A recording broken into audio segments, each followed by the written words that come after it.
siyang-siya. Ano ang tuwang-tuwa? Dahil sa pagsusumikap ninyo, nakatapos ang pag-aaral ng inyong mga anak. At ngayon, gagraduate ang inyong mga anak, hindi nyo makikita, hindi nyo makasakyan. Ano ho ang mararamdaman ninyo? Kaya hindi madali, malungkot po talaga. Pero sabi ko nga sa aking pamilya, yan ang presyo na dapat natin ibigay alang-alang sa paglilingkod sa ating pinamahal na bayan ng bayan at sa ating buhay. Kaya ho,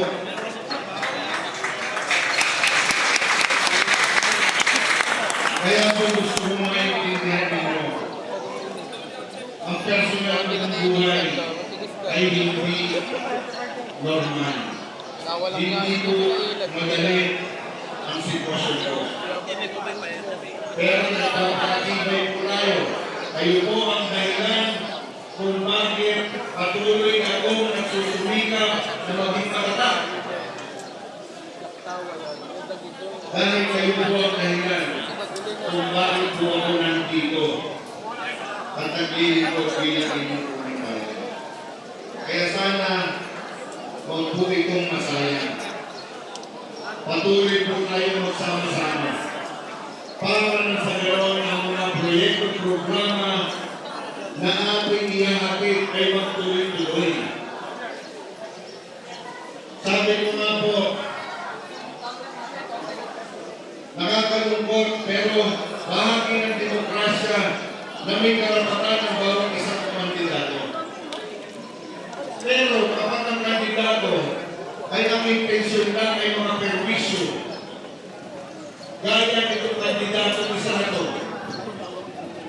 para mga perwisyo, ay hindi po yun ang hanapan-dapat.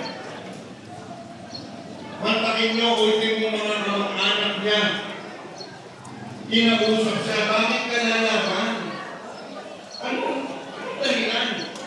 Tapos mag-isa ka, wala kang vice mayor, wala kang mga konsehal ng bayan. Higit sa lahat, natalo ka ng konsehal ng bayan. Hindi malapit, palaging dalawa. Huwag na kang kukunin, palaging dalawa ka. Ngayon, ang tatlong mayor. Alam nyo, sagot ka doon sa mga kamag-anak niya. Wala naman akong intensyon manalo eh. Ang importante sa akin, maperwisyo ko si Mayor JJT. Yan mo ang sinabi niya sa kanyang mga kamag-anak.